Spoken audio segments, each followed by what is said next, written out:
गोदान। लेखक मुंशी प्रेमचंद। कथावाचक सोनम। अध्याय 29। नोहरी उन औरतों में ना थी जो नेकी करके दरिया में डाल देती है। उसने नेकी की है तो उसका खूब ढिंढोरा पीटेगी और उससे जितना यश मिल सकता है उससे कुछ ज्यादा ही पाने के लिए हाथ पांव मारेगी। ऐसे आदमी को यश के बदले अपयश और बदनामी ही मिलती है। नेकी न करना बदनामी की बात नहीं। अपनी इच्छा नहीं है या सामर्थ्य नहीं है, इसके लिए हमें कोई बुरा नहीं कह सकता। मगर जब हम नेकी करके उसका एहसान जताने लगते हैं तो वही जिसके साथ हमने नेकी की थी हमारा शत्रु हो जाता है और हमारे एहसान को मिटा देना चाहता है। वही नेकी अगर करने वालों के दिल में रहे तो नेकी है, बाहर निकल जाए तो बदी है। नोहरी चारों ओर कहती फिरती थी, बेचारा होरी बड़ी मुसीबत में था। बेटी के ब्याह के लिए जमीन रहन रख रहा था। मैंने उसकी यह दशा देखी तो मुझे दया आई। धनिया से तो जी जलता था, वो तो मारे घमंड के धरती पर पांव ही नहीं रखती। बेचारा होरी चिंता से घुला जाता था। मैंने सोचा इस संकट में इसकी कुछ मदद कर दूं। आखिर आदमी ही तो आदमी के काम आता है और होरी तो अब कोई गैर नहीं है। मानो चाहे ना मानो वो तुम्हारे नातेदार हो चुके। रुपए निकाल कर दे दिए, नहीं तो लड़की अब तक बैठी होती। धनिया भला ये जीट कब सुनने लगी। रुपए खैरात दिए थे, बड़ी देने वाली। सूद महाजन भी लेगा, तुम भी लोगी। एहसान काहे का? दूसरों को देती, सूद की जगह मूल भी गायब हो जाता। हमने लिया है तो हाथ में रुपए आते ही नाक पर रख देंगे। हम ही थे कि तुम्हारे घर का बिस उठा के पी गए और कभी मुंह पर नहीं लाए। यहाँ कोई द्वार पर नहीं खड़ा होने देता। हमने तुम्हारा मर्जाद बना दिया, तुम्हारे मुंह की लाली रख ली। रात के 10 बज गए थे। सावन की अंधेरी घटा छाई थी। सारे गांव में अंधकार था। होरी ने भोजन करके तमाकू पिया और सोने जा रहा था कि भोला आकर खड़ा हो गया। होरी ने पूछा, कैसे चले भोला महतो? जब इसी गांव में रहना है तो क्यों अलग छोटा सा घर नहीं बना लेते? गांव में लोग कैसी कैसी कुत्सा उड़ाया करते हैं, क्या ये तुम्हें अच्छा लगता है? बुरा ना मानना, तुमसे संबंध हो गया है इसलिए तुम्हारी बदनामी नहीं सुनी जाती, नहीं तो मुझे क्या करना था। धनिया उसी समय लोटे में पानी लेकर होरी के सिरहाने रखने आई। सुनकर बोली, दूसरा मर्द होता तो ऐसी औरत का सिर काट लेता। होरी ने डांटा, क्यों बेबात की बात करती है? पानी रख और जा। आज तू ही कुराहा चलने लगे तो मैं तेरा सिर काट लूंगा। काटने देगी? धनिया उसे पानी का एक छींटा मारकर बोली, कुराहा चले तुम्हारी बहन, मैं क्यों कुराहा चलने लगी? मैं तो दुनिया की बात कहती हूँ, तुम मुझे गालियां देने लगे। अब मुंह मीठा हो गया होगा। औरत चाहे जिस रास्ते जाए मर्द टुकुर टुकुर देखता रहे। ऐसे मर्द को मैं मर्द नहीं कहती। होरी दिल में कटा जाता था। भोला उससे अपना दुख दर्द कहने आया होगा, वो उल्टे उसी पर टूट पड़ी। जरा गर्म होकर बोला, तू जो सारे दिन अपने ही मन की किया करती है तो मैं तेरा क्या बिगाड़ लेता हूँ? कुछ कहता हूँ तो काटने दौड़ती है, यही सोच। धनिया ने लल्लो चप्पू करना ना सीखा था। बोली, औरत घी का घड़ा लुढ़का दे, घर में आग लगा दे, मर्द सह लेगा, लेकिन उसका कुराह चलना कोई मर्द ना सहेगा। भोला दुखित स्वर में बोला, तू बहुत ठीक कहती है धनिया। बेशक मुझे उसका सिर काट लेना चाहिए था, लेकिन अब उतना पौरुख तो नहीं रहा। तू चलकर समझा दे, मैं सब कुछ करके हार गया। जब औरत को बस में रखने का बूता ना था तो सगाई क्यों की थी? इसी छीछल्ले दर के लिए? क्या सोचते थे वो आकर तुम्हारे पांव दबाएगी, तुम्हें चिलम भर भर पिलाएगी और जब तुम बीमार पड़ोगे तो तुम्हारी सेवा करेगी? तो ऐसा वही औरत कर सकती है जिसने तुम्हारे साथ जवानी का सुख उठाया हो।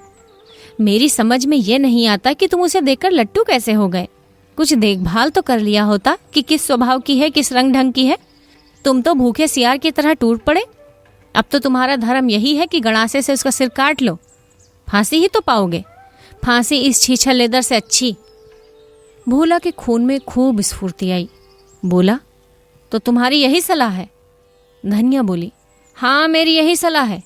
अब 100 बरस तो जियोगे नहीं, समझ लेना इतनी ही उम्र थी। होरी ने अब की जोर से फटकारा, चुप रह। बड़ी आई वहां से सतवंती बनके। जबरदस्ती चिड़िया तक तो पिंजड़े में रहती नहीं, आदमी क्या रहेगा? तुम उसे छोड़ दो भोला और समझ लो मर गई, और जाकर अपने बाल बच्चों के साथ आराम से रहो। 2 रोटी खाओ और राम का नाम लो। जवानी के सुख अब गए। वो औरत चंचल है, बदनामी और जलन के सिवा तुम उससे कोई सुख ना पाओगे। भोला नोहरी को छोड़ दे? असंभव।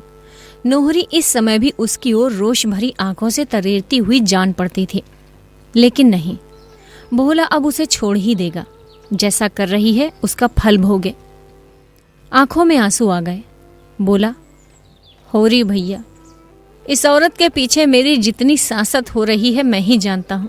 इसी के पीछे कामता से मेरी लड़ाई हुई। बुढ़ापे में ये दाग भी लगना था, वो भी लग गया। मुझे रोज ताना देती है कि तुम्हारी तो लड़की निकल गई। मेरी लड़की निकल गई चाहे भाग गई, लेकिन अपने आदमी के साथ पड़ी तो है, उसके सुख दुख की साथिन तो है। इसकी तरह तो मैंने औरत ही नहीं देखी। दूसरों के साथ तो हंसती है, मुझे देखा तो कुप्पे सा मुंह फुला लिया।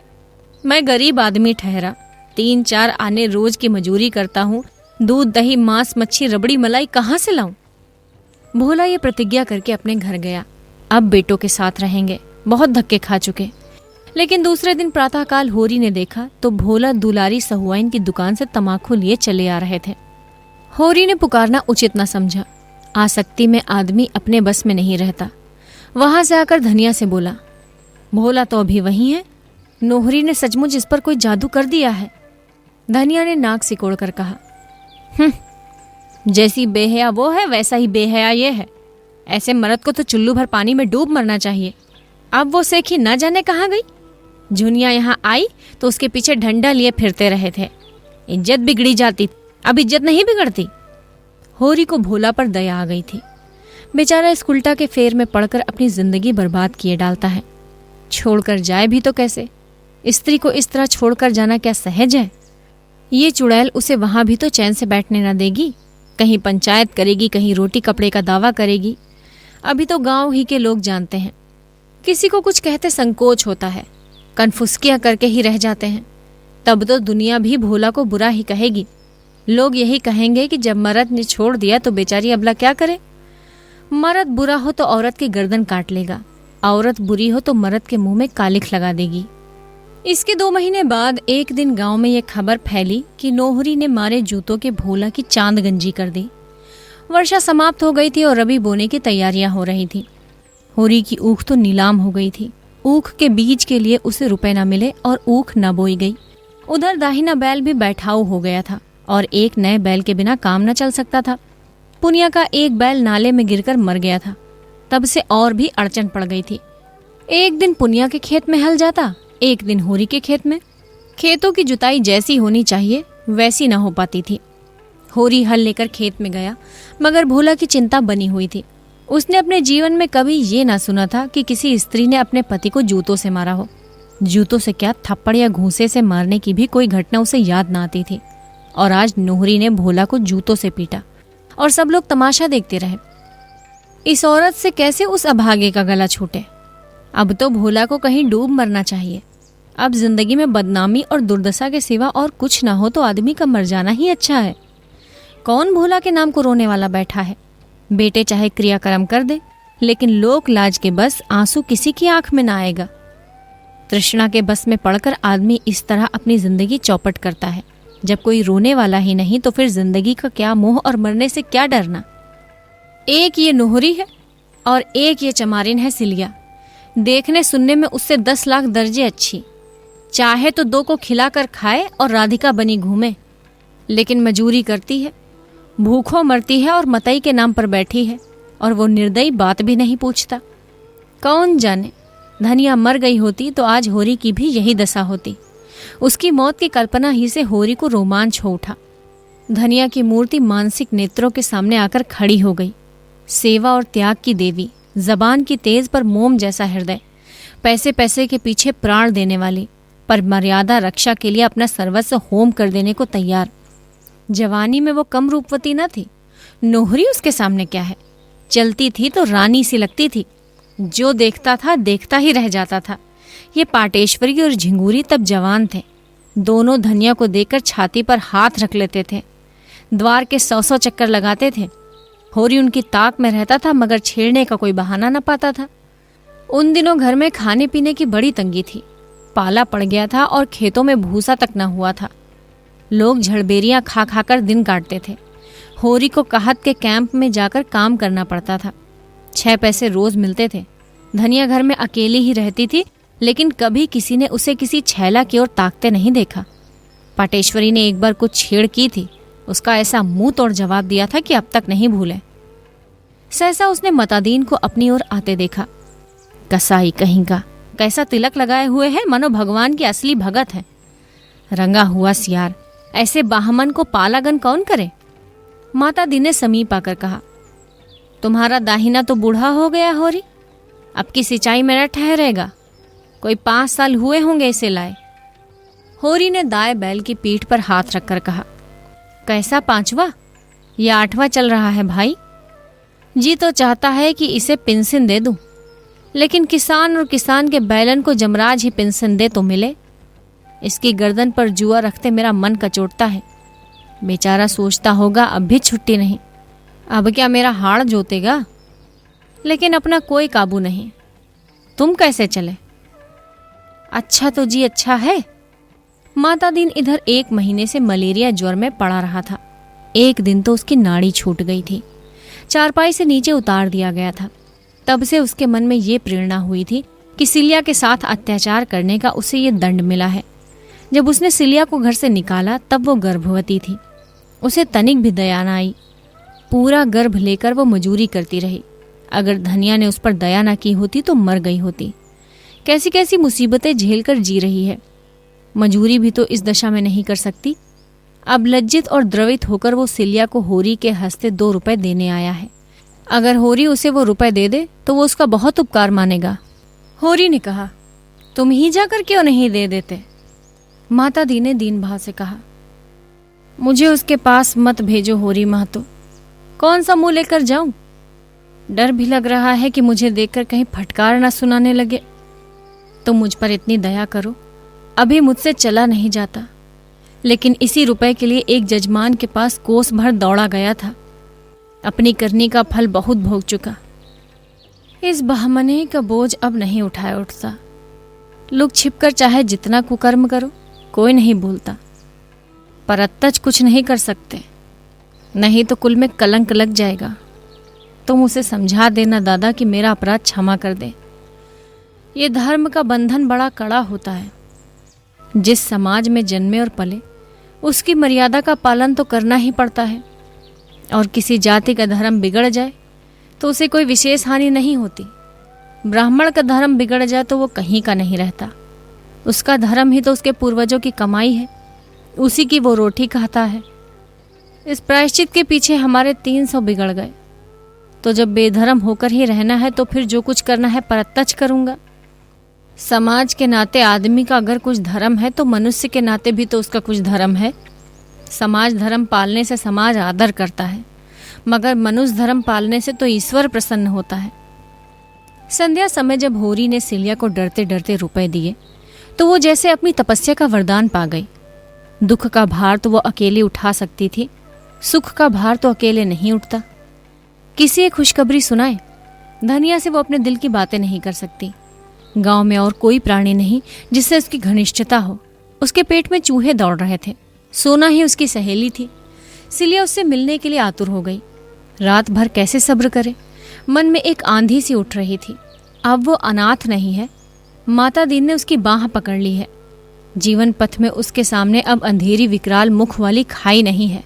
लहलहाता हुआ हरा भरा मैदान है जिसमें झरने गा रहे हैं और हिरन कुलेले कर रहा है। उसका रूठा हुआ स्नेह आज उन्मत्त हो गया है।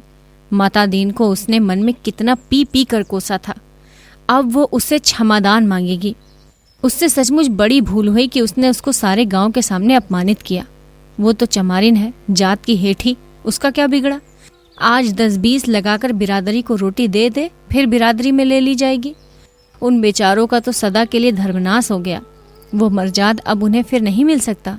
वो क्रोध में कितनी अंधी हो गई थी कि सबसे उनके प्रेम का ढिंढोरा पीटती फिरी। उनका तो धर्म नष्ट हो गया, उन्हें तो क्रोध था ही। उसके सिर पर क्यों भूत सवार हो गया। वो अपने घर ही चली जाती, कौन बुराई हो जाती। घर में उसे कोई बांध तो ना लेता। देश माता दीन की पूजा इसलिए तो करता है कि वो नेक धर्म से रहते हैं। वही धर्म नष्ट हो गया तो वो क्यों ना उनके खून के प्यासे हो जाते। जरा देर पहले तक उसकी नजर में सारा दोष माता दीन का था और अब सारा दोष अपना था। सहृदयता ने सहृदयता पैदा की। उसने बच्चे को छाती से लगाकर खूब प्यार किया। अब उसे देखकर लज्जा और ग्लानि नहीं होती। वो अब केवल उसकी दया का पात्र नहीं, वो अब उसके संपूर्ण मातृ स्नेह और गर्व का अधिकारी है। कार्तिक की रुपहली चांदनी प्रकृति पर मधुर संगीत की भांति छाई हुई थी।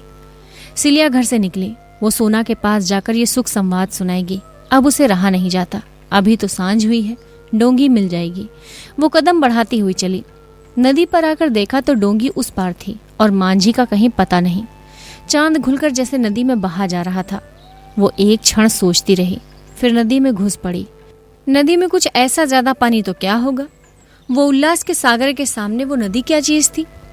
पानी पहले तो घुटनों तक था, फिर कमर तक आया और अंत में गर्दन तक पहुंच गया।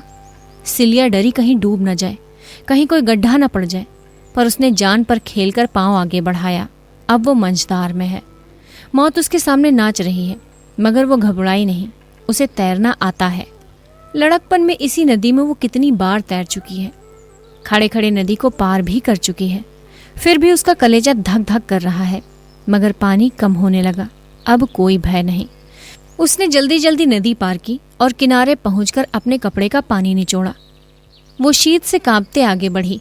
चारों ओर सन्नाटा था। गीदड़ों की आवाज भी न सुनाई पड़ती थी और सोना से मिलने की मधुर कल्पना उसे उड़ाए लिए जाती थी। मगर गांव में पहुंचकर उसे सोना के घर जाते हुए संकोच होने लगा। मथुरा क्या कहेगा, उसके घर वाले क्या कहेंगे। सोना भी बिगड़ेगी कि इतनी रात गए तू क्यों आई। देहातों में दिन भर के थके मांदे किसान सरे शाम सो जाते हैं। सारे गांव में सोता पड़ गया था। मथुरा के घर के द्वार बंद थे। सिलिया किवाड़ न खुलवा सकी। लोग उसे इस भेष में देखकर क्या कहेंगे। वहीं द्वार पर अलाव में अभी आग चमक रही थी। सिलिया अपने कपड़े सेंकने लगी। सहसा किवाड़ खुला और मथुरा ने बाहर निकलकर पुकारा, अरे कौन बैठा है अलाव के पास। सिलिया ने जल्दी से आंचल सिर पर खींच लिया और समीप जाकर बोली, मैं हूं सिलिया। सिलिया, इतनी रात गए कैसे आई। वहां तो सब कुशल है। हाँ सब कुशल है। जी घबरा रहा था, सोचा सोना से मिलती आऊं। दिन को तो छुट्टी ही नहीं मिलती। तो क्या नदी थाहा कर आई है। और कैसे आती, पानी कम न था। मथुरा उसे अंदर ले गया। बरोठे में अंधेरा था। उसने सिलिया का हाथ पकड़कर अपनी ओर खींचा। सिलिया ने झटके से हाथ छुड़ा लिया और रोष से बोली, देखो मथुरा, छेड़ोगे तो मैं सोना से कह दूंगी तुम मेरे छोटे बहनोई हो, ये समझ लो। मालूम होता है सोना से मन नहीं पड़ता। मथुरा ने उसकी कमर में हाथ डालकर कहा, तुम बहुत निठुर हो सिल्लो। इस बखत कौन देखता है। क्या इसलिए सोना से सुंदर हूं। अपने भाग नहीं बखानते हो कि इंद्र की परी पा गए। अब भौरा बनने का मन चला है। उससे कह दूं तो तुम्हारा मुंह न देखे। मथुरा लंपट नहीं था। सोना से उसे प्रेम भी था। इस वक्त अंधेरा और एकांत और सिलिया का यौवन देखकर उसका मन चंचल हो उठा था। ये तंबीह पाकर होश में आ गया। सिलिया को छोड़ता हुआ बोला, तुम्हारे पैरों पड़ता हूँ सिल्लो, उससे न कहना। अभी जो चाहो सजा दे लो। सिल्लो को उस पर दया आ गई। धीरे से उसके मुंह पर चपत जमाकर बोली, इसकी सजा यही है कि फिर मुझसे शरारत न करना और ना ही किसी और से करना, नहीं तो सोना तुम्हारे हाथ से निकल जाएगी। मैं कसम खाता हूँ सिल्लो, अब ऐसा कभी ना होगा। उसकी आवाज में याचना थी। सिल्लो का मन आंदोलित होने लगा। उसकी दया सरस होने लगी। और जो करो तो तुम जो चाहो करना। सिल्लो का मुंह उसके मुंह के पास आ गया था और दोनों की सांस और आवाज और देह में कंपन हो रहा था। सहसा सोना ने पुकारा, किससे बातें करते हो वहां। सिल्लो पीछे हट गई। मथुरा आगे बढ़कर आंगन में आ गया और बोला, सिल्लो तुम्हारे गांव से आई है। सिल्लो भी पीछे पीछे आकर आंगन में खड़ी हो गई। उसने देखा सोना यहाँ कितने आराम से रहती है। ओसारी में खाट है, उस पर सुजनी का नर्म बिस्तर बिछा हुआ है, बिल्कुल वैसा ही जैसा माता दिन की चारपाई पर बिछा रहता था।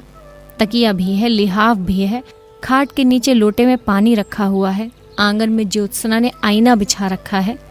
एक कोने में तुलसी का चबूतरा है और दूसरी ओर जुआर के ठेठों के कई बोझ दीवार से लगाकर खड़े हैं। बीच में पुआलों के गड्ढे हैं। समीप ही ओखल है जिसके पास कूटा हुआ धान पड़ा हुआ है। खपरेल पर लौकी की बेल चढ़ी हुई है और कई लौकियां चमक रही हैं। दूसरी ओर की ओसारी में एक गाय बंधी हुई है। इस खंड में मथुरा और सोना सोते हैं, बाकी लोग दूसरे खंड में होंगे। सिलिया ने सोचा, सोना का जीवन कितना सुखी है। सोना उठकर आंगन में आ गई थी, मगर सिल्लो से टूटकर गले नहीं मिली।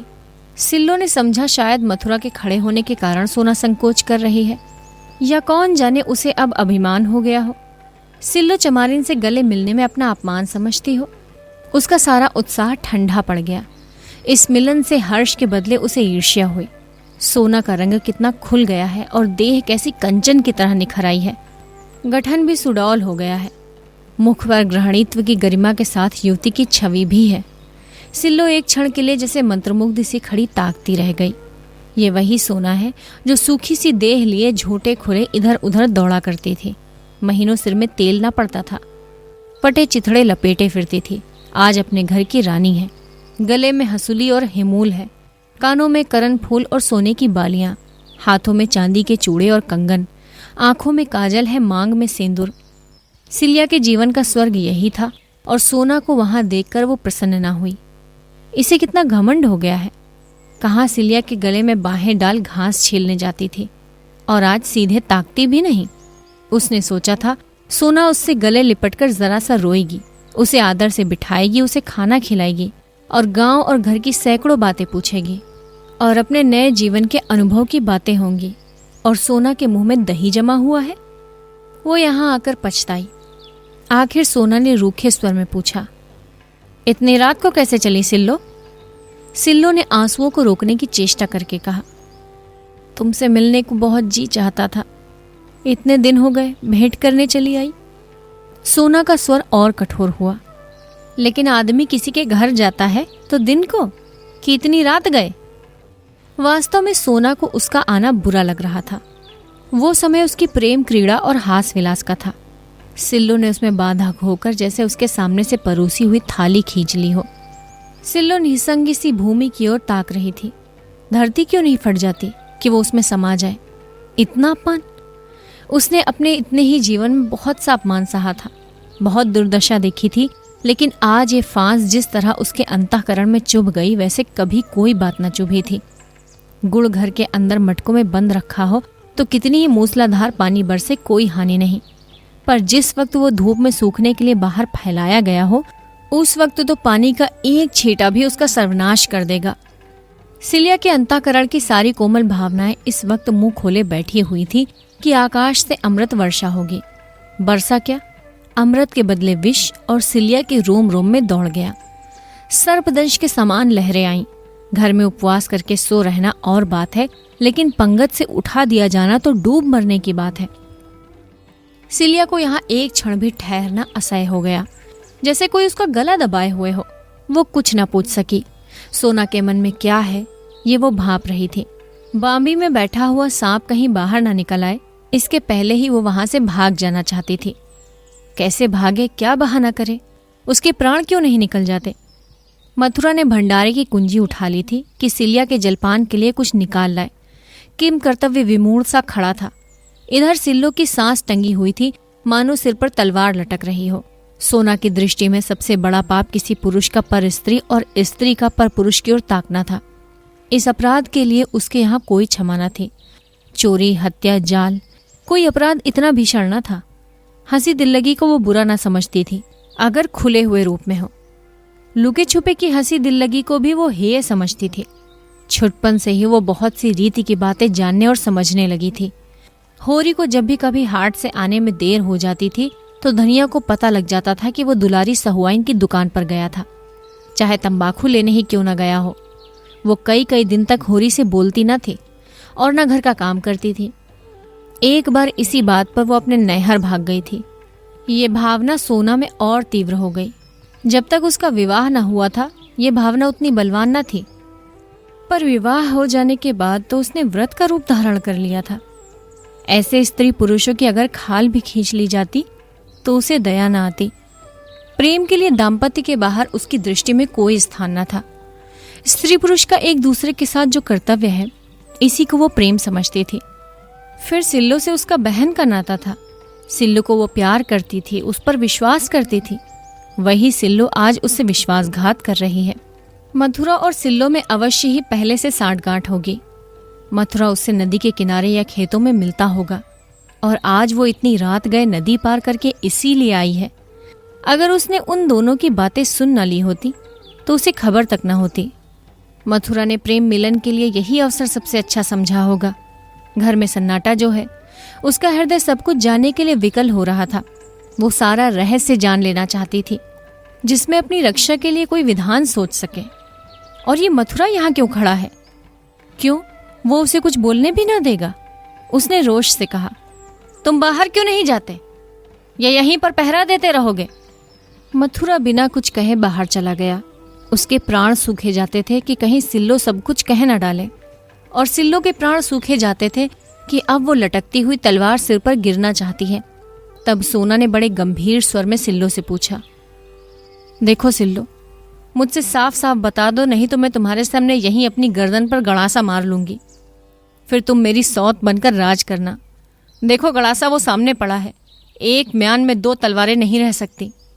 उसने लपक कर सामने आंगन में से गड़ासा उठा लिया और उसे हाथ में लिए फिर बोली, ये मत समझना कि मैं खाली धमकी दे रही हूं। क्रोध में मैं क्या कर बैठूं कह नहीं सकती, साफ साफ बता दे। सिलिया कांप उठी। एक एक शब्द उसके मुंह से निकल पड़ा, मानो ग्रामोफोन में भरी हुई आवाज हो। वो एक शब्द भी न छिपा सकी। सोना के चेहरे पर भीषण संकल्प खेल रहा था, मानो खून सवार हो। सोना ने उसकी ओर बर्छी की सी चुभने वाली आंखों से देखा और मानो कटार का आघात करते हुए बोली, ठीक ठीक कहती हो? बिल्कुल ठीक, अपनी बच्चे की कसम। कुछ छिपाया तो नहीं है? अगर मैंने रत्ती भर छिपाया हो तो मेरी आंखें फूट जाएं। तुमने उस पापी को लात क्यों नहीं मारी? उसके दांत क्यों नहीं काट खाया? उसका खून क्यों नहीं पी लिया? चिल्लाई क्यों नहीं? सिल्लो क्या जवाब दे? सोना ने उन्मादिनी की भांति अंगारे की सी आंखें निकालकर कहा, बोलती क्यों नहीं? क्या तूने उसकी नाक दांतों से नहीं काट ली? क्यों नहीं दोनों हाथों से उसका गला दबा दिया? तब मैं तेरे चरणों में सिर झुकाती। अब तो तुम मेरी आंखों में हरजाई हो, निरी बेसवा। अगर यही करना था तो माता दीन का नाम क्यों कलंकित कर रही है? क्यों किसी को लेकर बैठ नहीं जाती? क्यों अपने घर नहीं चली गई? यही तो तेरे घर वाले चाहते थे। तू उपले और घास लेकर बाजार जाती, वहां से रुपए लाती और तेरा बाप बैठा उसी रुपए की ताड़ी पीता। फिर क्यों उस ब्राह्मण का अपमान कराया? क्यों उसकी आबरू में बट्टा लगाया? क्यों सतवंती बनी बैठी हो? जब अकेले नहीं रहा जाता तो किसी से सगाई क्यों नहीं कर लेती? क्यों नदी तालाब में डूब नहीं मरती? क्यों दूसरे के जीवन में विष घोलती है? आज मैं तुझसे कह देती हूँ कि अगर इस तरह की बात फिर हुई और मुझे पता लगा तो हम तीनों में से एक भी जीते न रहेंगे। बस अब मुंह में कालिख लगा कर जाओ। आज से मेरे और तुम्हारे बीच में कोई नाता नहीं। सिल्लो धीरे से उठी और संभल कर खड़ी हुई। जान पड़ा उसकी कमर टूट गई है। एक क्षण साहस बटोरती रही, किंतु अपनी सफाई में कुछ सूझ न पड़ा। आंखों के सामने अंधेरा था, सिर में चक्कर, कंठ सूख रहा था और सारी देह सुन्न हो रही थी, मानो रोम छिद्रों से प्राण उड़े जा रहे हों। एक एक पग इस तरह रखती मानो सामने गड्ढा है। वो बाहर आई और नदी की ओर चली। द्वार पर मथुरा खड़ा था। बोला, इस वक्त कहाँ जाती हो सिल्लो? सिल्लो ने कोई जवाब न दिया। मथुरा ने भी फिर कुछ न पूछा। वही रुपहली चांदनी अब भी छाई हुई थी। नदी की लहरें अब भी चांद की किरणों में नहा रही थी और सिल्लो विक्षिप्त सी स्वप्न छाया की भांति नदी में उतरी चली जा रही थी। गोदान, लेखक मुंशी प्रेमचंद, कथावाचक सोनम। अध्याय 29।